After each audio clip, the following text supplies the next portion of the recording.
ইট পাথরের শহরের কোলাহল থেকে একটু বাইরে গেলে বোঝা যায় আসলে প্রকৃতিটা কতটা সুন্দর। আমরা আজকে যেখানে আসছি এখানে হচ্ছে গিয়ে একটি মুরগির ফার্ম। এতটা সুন্দর একটা জায়গা, যেটা আপনারা না আসলে না দেখলে বুঝতে পারবেন না যে আসলে এটা কতটা সুন্দর।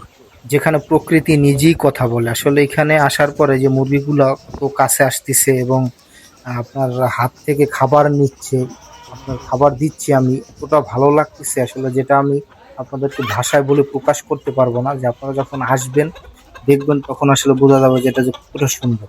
আর এই মুরগিগুলো হচ্ছে গিয়ে চায়না কেচিন নাম, এই মুরগিগুলো কোচিন আর কি, মুরগিটার নাম হচ্ছে গিয়ে চায়না কোচিন। তো ওই মুরগিগুলা ওই যে কেউ হয়তোবা তার মতো ঘুরতেছে, কেউ ডিম নিয়ে তা নিয়ে বসে আছে, কেউ খাবার খাচ্ছে। আমি আমার মতো আছি। আসলে খুব সুন্দর একটা জায়গা। এখানে হচ্ছে গিয়ে মুরগিগুলা দেখার মতো, প্রতিটা মুরগি আলাদা আলাদা বিভিন্ন জাতের মুরগি আছে। তো এই সমস্ত, তবে এই মুরগিগুলো কিন্তু আমাদের দেশি যে মুরগিগুলো আছে ওটার সাথে আপনি চাইলেই মিলাতে পারবেন না। আমাদের দেশি মুরগিগুলো দেখা গেল মানুষ আসলে তারা দৌড় দেয়, এরকম ভাবে মানুষের নিকটে আসে না, কিন্তু এই মুরগিগুলো একটু ডিফারেন্ট।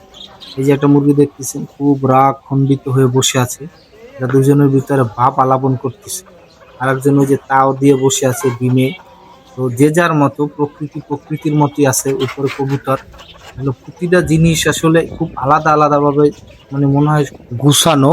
তো সবাই ভালো থাকবেন, প্রকৃতি থাকুক প্রকৃতির মতো। আপনারা সুস্থ থাকবেন, ভালো থাকবেন। দেখা হবে পরবর্তী কোনো নতুন ভিডিও নিয়ে।